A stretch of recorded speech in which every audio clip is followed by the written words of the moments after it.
An Israeli-born environmentalist is an artist, and he's using his talent to draw attention to the devastating effect of global warming on our landscapes. Now, his latest project is part of a unique series called The Red Line, and it's taking aim at the destruction of the Dead Sea. i24 News culture correspondent Maya Margit has that story.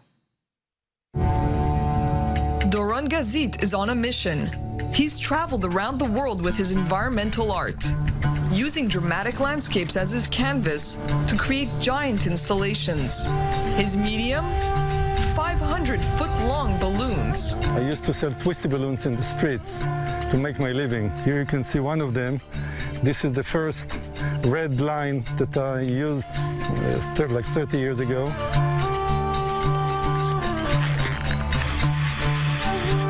So that's what I inflated to make my living. But then I wanted to make it bigger. These massive tubes are part of a series Gazit has produced in several locations across the globe, called The Red Line. From melting icebergs in Alaska, to the shrinking Salton Sea, to the Sinai Desert. Unfortunately, it seems like Gazit will never run out of places ravaged by climate change.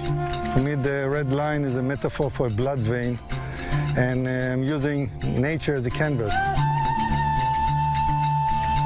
This time, Gazit is focusing on the most recent sites that have been devastated by the sinkholes around the Dead Sea. With a team of helpers, Gazit sets up his eye-catching art at the break of dawn. It's hours of painstaking work. But with the Dead Sea disappearing at an alarming rate, Gazit thinks it's now or never to make a change. And when I was a teenager, and that's many years ago, when I used to go south, I always stopped here in the Dead Sea. The water was very close to the main road. Now you have to walk like 2 miles. So here you can really see it. It's very visual. Though this inflatable art might just be a drop in the sea, Gazit hopes it will bring awareness to the ecological disaster unfolding at one of Israel's most famous landmarks, showing where humans have crossed the line, all in a bid to keep the Dead Sea alive. Reporting from the Dead Sea, Maya Margit, i24 News.